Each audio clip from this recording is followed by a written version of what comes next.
আসসালামু আলাইকুম। আশা করি সকলেই ভালো আছেন। প্রিয় চাকরি প্রত্যাশী ভাই ও বোনেরা, আজকে নতুন একটা নিয়োগ সার্কুলার প্রকাশ করা হয়েছে। এটি হচ্ছে সিভিল সার্জনের নিয়োগ সার্কুলার এবং এটাকে কিন্তু অনেকেই ফ্যামিলি প্ল্যানিং অথবা পরিবার পরিকল্পনা নামেও চিনে থাকে। আর এই নিয়োগ সার্কুলারের মধ্যে সবথেকে বড় যে পদসংখ্যাটা হয়ে থাকে এটি হচ্ছে স্বাস্থ্য সহকারী। তো এইটাতে কিন্তু মোট ১২৩টি পদ রয়েছে। এছাড়াও এখানে ড্রাইভার পদ রয়েছে, পরিসংখ্যানবিদ রয়েছে, অফিস সহকারী কাম কম্পিউটার মুদ্রাক্ষরিক রয়েছে এবং স্টোর কিপার রয়েছে। তো আজকের এই ভিডিওর মাধ্যমে এই সার্কুলার নিয়ে সকল ধরনের তথ্যগুলো আপনাদেরকে এই ভিডিওর মাধ্যমে জানানোর চেষ্টা করব এবং এই সিভিল সার্জন নিয়োগ সার্কুলার কিন্তু বাংলাদেশের 64টি জেলাতেই কিন্তু প্রকাশ করা হয়ে থাকে। তো বাংলাদেশের 64 জেলার সিভিল সার্জন নিয়ে যে আপডেট ইনফরমেশনটা রয়েছে, কবে কখন কোন জেলার সার্কুলার প্রকাশ করা হতে পারে একটা সম্ভাব্য তারিখ, এবং কোন জেলার সার্কুলারগুলো 2025 সালের শেষের দিকে প্রকাশ করা হয়েছে, এগুলো দেরিতে প্রকাশ করা হবে, সেই বিষয়টা আমি আপনাদেরকে দেখা দেবো। অর্থাৎ আপনি যদি এই ভিডিওটা সম্পূর্ণ শেষ পর্যন্ত দেখেন, পুরো বাংলাদেশের সিভিল সার্জনের নিয়োগ সার্কুলারগুলো নিয়ে একটা আপডেট ইনফরমেশন এই ভিডিওর মাধ্যমে পাবেন। এছাড়াও এই নিয়োগ সার্কুলারটা নিয়ে যে ধরনের তথ্যগুলো রয়েছে, যেমন পদের নাম, পদের সংখ্যা, তারপরে বেতনের স্কেল, শিক্ষাগত যোগ্যতা, এই বিষয়গুলো আপনি জানতে পারবেন। অর্থাৎ এই একটা সার্কুলার দেখলেই কোন সার্কুলারের পদের জন্য কোন শিক্ষাগত যোগ্যতা লাগে এই ভিডিওর মাধ্যমে সেটাও জানতে পারবেন। তো একেবারেই ধৈর্য সহকারে আপনাদেরকে শেষ পর্যন্ত দেখতে হবে। আর একটা বিষয় বলে রাখি আপনাদেরকে, যারা আমাদের এই চ্যানেলে নতুন আছেন বা আপনি নতুন এখানে দেখতেছেন, অবশ্যই চ্যানেলটি আপনি সাবস্ক্রাইব করে রাখবেন। তাহলে আপনি বাংলাদেশের সকল সরকারি নিয়োগ সার্কুলারগুলো প্রকাশ হওয়া মাত্রই আমরা আপলোড দিই, আপনি কিন্তু ইউটিউবে সবার আগে জানতে পারবেন। আর একটা বিষয় হচ্ছে, যারা ফেসবুকে দেখতেছেন, জবস প্লাস বিডি নামে আমাদের যে ফেসবুক পেজে আপনি ভিডিওটা দেখতেছেন, অবশ্যই পেজটি ফলো দিয়ে রাখবেন আর লাইক কমেন্ট করে আপনি কিন্তু আমাদের সঙ্গে যুক্ত থাকবেন। তাহলে আপনি পরবর্তী ভিডিওগুলো প্রকাশ করার পর আপনার সামনে চলে আসবে, এবং অবশ্যই আপনি কমেন্টে বলবেন যে কোন জেলা থেকে ভিডিওটা দেখছেন, তাহলে কিন্তু আমরা আপনাদেরকে কমেন্টের রিপ্লাই দিয়ে সেই বিষয়টা আপনাদেরকে জানিয়ে দেবো। তো যে যেখান থেকে ইউটিউবে দেখলেও কমেন্ট করবেন এবং ফেসবুকে দেখলেও কমেন্ট করবেন, আমি আপনাদেরকে আমার সময় মতো আমি আপনাদেরকে রিপ্লাই দিয়ে সেই আপডেট ইনফরমেশনটা জানিয়ে দেবো ইনশাল্লাহ। তো এই নিয়োগ সার্কুলার নিয়ে আমি আপনাদেরকে যে তথ্যগুলো দেখাবো বা আপনি জানতে পারবেন, তো এখানে বলা হয়েছে যে স্বাস্থ্য ও পরিবার কল্যাণ মন্ত্রণালয় থেকে প্রকাশিত। তার আগে একটা বিষয় বলে নিই, এটি কিন্তু সিভিল সার্জনের কার্যালয় বগুড়ার নিয়োগ সার্কুলার প্রকাশ করা হয়েছে এবং এটা আজকে 5ই মে এই সার্কুলারটা প্রকাশ করা হয়েছে।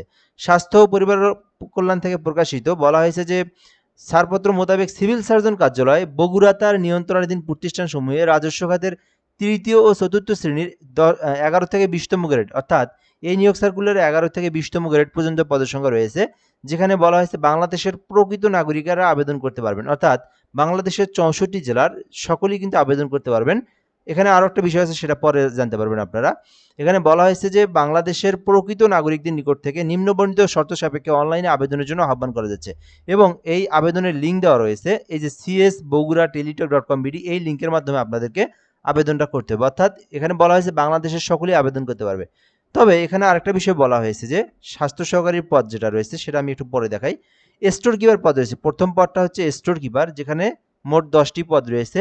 এইটা হচ্ছে 16 গ্রেড। বাংলাদেশের সকল জেলাতে যেখানে সিভিল সার্জন সার্কুলার দেখ না কেন, স্টোর কিপার পদটা কিন্তু 16 গ্রেডের হয়ে থাকে এবং এটিতে আবেদন করতে উচ্চ মাধ্যমিক লাগে, অর্থাৎ এইচএসসি পাস থাকলে আবেদন করা যায়। আর এটাতে কিন্তু অবশ্যই যেহেতু স্টোর কিপার, সেই ক্ষেত্রে জামানত দিতে হয়, এটা আপনার সরকারি নিয়ম নীতিমালা অনুযায়ী। আর এটি কিন্তু 16 গ্রেডের। এখানে একটা কথা বলা হয়েছে, প্রার্থীকে বগুড়া জেলার স্থায়ী বাসিন্দা হতে হবে শুধুমাত্র স্বাস্থ্য সহকারী পদের জন্য। অর্থাৎ এই স্বাস্থ্য সহকারী পদটা কিন্তু জেলা পর্যায়ের হয়ে থাকে, মানে যখন যে জেলা সার্কুলার দিবে তখন শুধুমাত্র সেই জেলার প্রার্থীরাই স্বাস্থ্য সহকারী পদে আবেদন করতে পারে।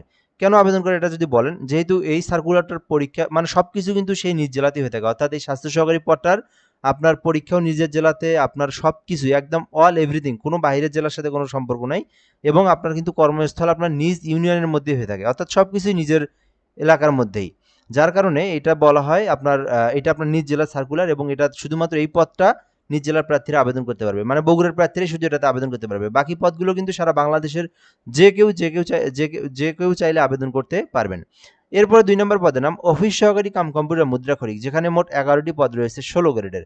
তো এই অফিস সহকারী কাম কম্পিউটারে কেউ যদি আবেদন করতে চান, তার শিক্ষাগত যোগ্যতা প্রয়োজন কোনো স্বীকৃতি বোর্ড হইতে উচ্চ মাধ্যমিক, অর্থাৎ এইচএসসি পাস থাকতে হবে, তাহলে আবেদন করতে পারবেন।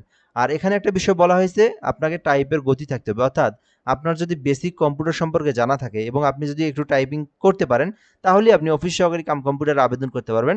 আর আপনাকে পাশাপাশি এডুকেশনাল কোয়ালিফিকেশন যেটা, সেটা হচ্ছে উচ্চ মাধ্যমিক এইচএসসি পাস থাকতে হবে। পরিসংখ্যানবিদ 3 নম্বরে রয়েছে পরিসংখ্যানবিদ, যেখানে মোট 6টি পদ রয়েছে 14 গ্রেডের। তো আপনি যদি পরিসংখ্যানবিদে আবেদন করতে চান সেক্ষেত্রে আপনার শিক্ষাগত যোগ্যতা প্রয়োজন।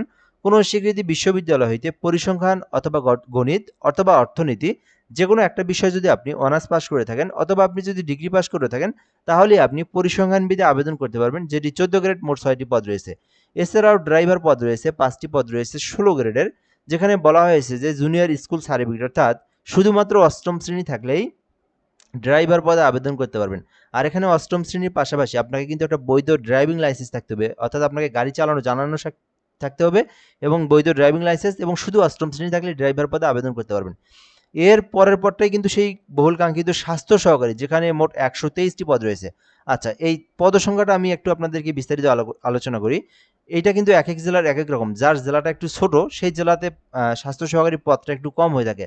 আবার যে জেলাগুলো বড়, যেমন ময়মনসিংহ জেলাতে দেখবেন আপনার 200-র বেশি কিন্তু এই স্বাস্থ্য সহকারী পদসংখ্যা ছাড়ে। আরও আপনার যেগুলো বড় বড় জেলা দেখবেন যে রংপুর জেলাতেও কিন্তু প্রায় আপনার 200-র অধিক কিন্তু স্বাস্থ্য সহকারী পদসংখ্যা হয়ে থাকে।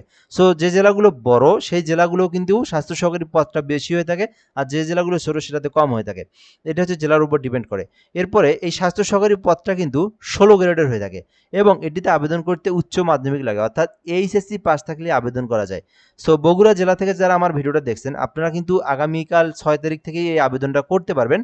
এই স্বাস্থ্য সহকারী পদে আবেদন করতে শুধুমাত্র এইচএসসি পাস থাকলেই আপনারা বগুড়া জেলার ছেলে মেয়ে উভয় প্রার্থীরা এই পদে আবেদন করতে পারবেন। আর বাকি যে পদগুলো আমি দেখাইলাম এটাতে আবেদন করতে পারবেন একদম বাকি 64 জেলার সকল প্রার্থীরা আবেদন করতে পারবেন। তো একই রকমভাবে আপনার সার্কুলার যখন দিবে আপনার নিজ জেলাতে, ঠিক এই এডুকেশনাল কোয়ালিফিকেশনই সেই পরবর্তীতে আবেদন করতে পারবেন।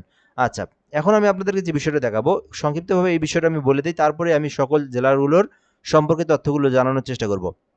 এর মধ্যে শর্টকাটে আরেকটা বিষয় বলে রেখে আপনাদেরকে, ইদানিং দেখা যাচ্ছে ফেসবুকে যখন আমি ভিডিওগুলো আপলোড দিই এই স্বাস্থ্য সহকারী বড় বড় এই সার্কুলারগুলো, তখন থার্ড পার্টি কিছু পেজ এসে আপনাদেরকে কিন্তু কমেন্টের রিপ্লাই দেয় বা ইনবক্সে ডাকে। এই ধরনের কোনো যেন আপনারা থার্ড পার্টি কারো দ্বারা কোনো ধরনের কোনো প্রতারণার শিকার না হয়ে থাকেন। আপনার এখানে ইনবক্সের সঙ্গে কোনো সম্পর্ক নাই। আপনারা আমার ভিডিওটা দেখতেছেন জাস্ট এতটুকুই। আপনি কমেন্ট করবেন, আমি আপনাকে সময় মতো সময় মতো আমি আপনাদেরকে রিপ্লাই দিয়ে সেই বিষয়টাকে জানিয়ে দেওয়ার চেষ্টা করব। কেউ যদি আপনাদেরকে কোনো মানে আপনার ফেসবুক আইডি থেকে বা পেজ থেকে আপনাদেরকে বলে যে আপনার জেলাতে সার্কুলার দিয়েছে বা ইত্যাদি কোনো ধরনের ইনবক্সে রাখে, ভুলেও আপনারা সাড়া দিবেন না, এরা সবাই প্রতারক। এই বিষয়টা আমি আপনাদেরকে এই ভিডিওর মাধ্যমে ক্লিয়ার করে দিলাম। সো এই হলো বিষয়। তো এরপরে এখান থেকে যে বিষয়টা দেখবো, 18 থেকে আপনার 32 বছর পর্যন্ত আপনারা আবেদন করতে পারবেন এই স্বাস্থ্য সহকারী পদে, মানে আপনার এই সার্কুলারে, অর্থাৎ সরকারি চাকরির সর্বশেষ নীতিমালা অনুযায়ী 32 বছর পর্যন্ত আবেদন করা যায়।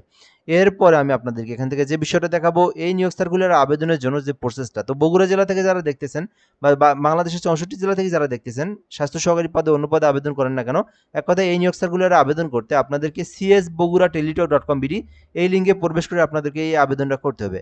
এবং এই আবেদনটা কিন্তু 6 তারিখ থেকে, অর্থাৎ আজকে হচ্ছে 5 তারিখ 5 মার্চ 2026 সাল, আগামীকাল 6 তারিখ থেকে এই আবেদনটা শুরু হবে, যেটা কিন্তু একেবারেই এই মাসের 27 তারিখ পর্যন্ত আবেদনটা চলমান থাকবে। সো বিশাল বড় সময় রয়েছে, অবশ্যই আপনারা এই আবেদনটা করার চেষ্টা করবেন। বগুড়া জেলার প্রার্থীরা তো কোনোভাবেই মিস করবেন না যারা শুধুমাত্র এইচএসসি পাস করেছেন। আচ্ছা, এই লিঙ্কে প্রবেশ করে আপনার সকল পার্সোনাল তথ্য, এডুকেশনাল কোয়ালিফিকেশন, ছবি, স্বাক্ষর এগুলো দিয়ে আপনার আবেদনটা সাবমিট করতে হবে। এবং আগামীকাল আমি আপনাদেরকে কিভাবে আবেদন করতে হয় এই বিষয় নিয়ে একটা ভিডিও তৈরি করে আবার আমি আপলোড দেবো। অবশ্যই সেখান থেকে আপনারা আবেদনের প্রসেসটা সম্পর্কে জানতে পারবেন আমাদের মাধ্যমেই এবং আমাদের এই ফেসবুক এবং আমাদের ইউটিউব চ্যানেলের মাধ্যমেই, ঠিক আছে। এরপরের বিষয়টা হচ্ছে, এখানে কিন্তু একটা সরকারি ফি জমা দিতে হয় যারা চাকরি আবেদন করেন বা যারা জানেন, যেটা কিন্তু গ্রেড অনুযায়ী দিতে হয়।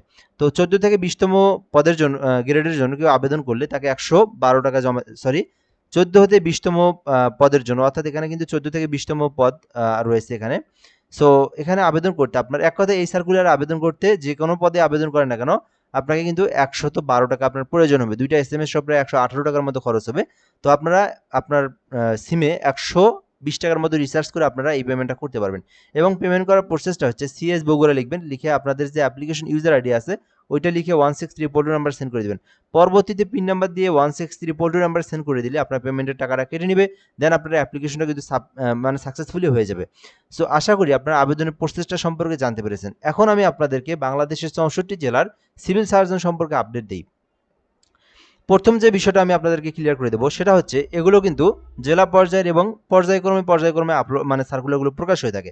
এখন কিছু কিছু জেলা, অর্থাৎ প্রায় 15 থেকে 20টা জেলার সার্কুলার 25 সালের শেষের দিকে দিয়েছিল। আমি যদি বলি, যেমন আপনার একদম আগস্ট থেকে না, অক্টোবর, নভেম্বর, ডিসেম্বর এই ৩ মাসে যে জেলাগুলোর সার্কুলার দিয়েছিল, কিছু, কিছু জেলা যেমন ময়মনসিংহ, রংপুর, তারপরে আপনার হচ্ছে এদিকে থেকে আপনার চাঁদপুর, নোয়াখালী, তারপরে নীলফামারী, এইরকম কিছু জেলার ২৫ সালের শেষের দিকে দিয়েছিল। ওই জেলাগুলোর সার্কুলার কিন্তু আপনার এখন দিবে না। কখন দিবে? ওই জেলাগুলোর সার্কুলার আবার আপনার ওই ২৬ সালের শেষের দিকে দিবে। ভালো করে বুঝবেন, যে জেলার সার্কুলারগুলো ২৫ সালের শেষের দিকে দিয়েছিল, আগস্ট, অক্টোবর, নভেম্বর, ডিসেম্বর মাসে আপনারা জানেন, সেই জেলার সার্কুলারগুলো এই যে আপনারা এই বছরের এই শুরুতে পাবেন না, যেহেতু ২৬ সালের মে মাস, এখন পাবেন না। এটা আপনারা আবার ওই আগস্ট, অক্টোবর, নভেম্বর এই দিকে পাবেন। আর বাকি যে ৪০টা জেলার কিন্তু এখনো সার্কুলার ২৫ সালেও দেয় নাই, মানে ২৫ সালের শেষ দিকে দেয় নাই। ওই জেলাগুলোর সার্কুলার আপনারা এখন পর্যায়ক্রমে পাবেন। তো এখন আপনারা কি করবেন? আপনারা অবশ্যই নিজ জেলা সম্পর্কে আপডেট ইনফরমেশনটা জানবেন। মানে মাঝে মধ্যেই এই জেলার সার্কুলারগুলো সম্পর্কে আপনি সার্চ করে জানবেন, অথবা আপনি নিজ জেলার সার্কুলারটা আপনি কিভাবে ওয়েবসাইট থেকে আপনি জানবেন, এগুলো এখন না, আমি তো আপনাদেরকে জানিয়ে দেবই। যদিও আপনি আমাদের মাধ্যমে যদি না জানতে পারেন, আপনি কি করবেন, প্রতি ১৫ দিন পর পর আপনি আপনার জেলা যদি হয় বগুড়া, বা তাহলে আপনি সিভিল সার্জনের কাজ হলো বগুড়া লিখে গুগলে সার্চ করবেন। ওয়েবসাইটে কিন্তু সবার আগে আপনার নোটিশ বোর্ডে বিজ্ঞপ্তি দেখতে পারবেন। আপনার জেলা যদি হয়ে থাকে দিনাজপুর, সিভিল সার্জন কার্যালয় দিনাজপুর লিখে সার্চ করবেন। এভাবে ৬৪ জেলার আপনারা কিন্তু গুগল, একদম আপনি অথেন্টিক নিউজ পাইতে চাইলে আপনাকে গুগলে সার্চ করতে হবে। তাহলে আপনি সরাসরি আপনার নিজ জেলার যে ওয়েবসাইট আছে, সিভিল সার্জন ওয়েবসাইট, সেখানে প্রবেশ করে নোটিশ বোর্ডে দেখতে পারবেন। অন্যথায় আপনি কারো কথায় আপনি কান না দিয়ে আপনি সরাসরি নিজেই গুগল থেকে যাচাই করতে পারবেন। এবং অথেন্টিক নিউজ জানতে চাইলে আপনি আমার যে কোনো ভিডিওতে কমেন্ট করলে জানতে পারবেন। তবে এখানে একটাই শর্ত হচ্ছে, আমি আমার সময় মতো রিপ্লাইগুলো দিয়ে থাকি। যেহেতু অনেক আপনার কমেন্ট হয়ে থাকে, সেই ক্ষেত্রে সময় মতো পর্যায়ক্রম দিয়ে থাকি। বা আপনি আমাদের সঙ্গে যুক্ত থাকবেন, আমাদের ফেসবুক পেজে কমেন্ট করতে পারেন, অথবা ফেসবুক পেজে আপনি ইনবক্স করতে পারেন। আর যারা ইউটিউবে দেখতেছেন, কমেন্টে জানাতে পারেন। আমি আপনাদেরকে সময় করে রিপ্লাই দিয়ে আপনার জেলা সম্পর্কে আপডেট তথ্যগুলো জানাবো। আর যে যখন জেলার সার্কুলার দেখ না কেন, আমি সেই জেলার সম্পর্কে ভিডিও এইভাবে আপনাদেরকে জানিয়ে দেওয়ার চেষ্টা করবো ইনশাল্লাহ। সো আশা করি আপনারা বিষয়গুলো জানতে পেরেছেন। তো এখন বগুড়া জেলার সার্কুলারটা প্রকাশ করা হয়েছে, আবার কয়েকদিন পর আবার অন্য জেলার সার্কুলার দিবে। এভাবে পর্যায়ক্রমে কিন্তু সকল জেলার সার্কুলারগুলো আপনারা জানতে পারবেন ইনশাল্লাহ। আর যখন যা সার্কুলার দিবে, অবশ্যই আপনারা আবেদনগুলো করার চেষ্টা করবেন। নিজ জেলার সার্কুলার, যেহেতু কন্টেস্টটা কিন্তু পরীক্ষায় অনেক কম হয়ে থাকে, অন্য কোনো জেলার প্রার্থীরা সেই সার্কুলারে আবেদন করতে পারেন না। তো আশা করি আপনারা সকল তথ্যগুলো জানতে পেরেছেন। তো আবারও আমি বলি, যারা আমাদের ইউটিউব চ্যানেলে দেখতেছেন, অবশ্যই চ্যানেলটি সাবস্ক্রাইব করে রাখবেন। আর ফেসবুকে যারা দেখতেছেন, অবশ্যই পেজটি ফলো দিয়ে লাইক কমেন্ট করে আপনি আমাদের সঙ্গে যুক্ত থাকবেন। ভালো থাকবেন। আসসালামু আলাইকুম।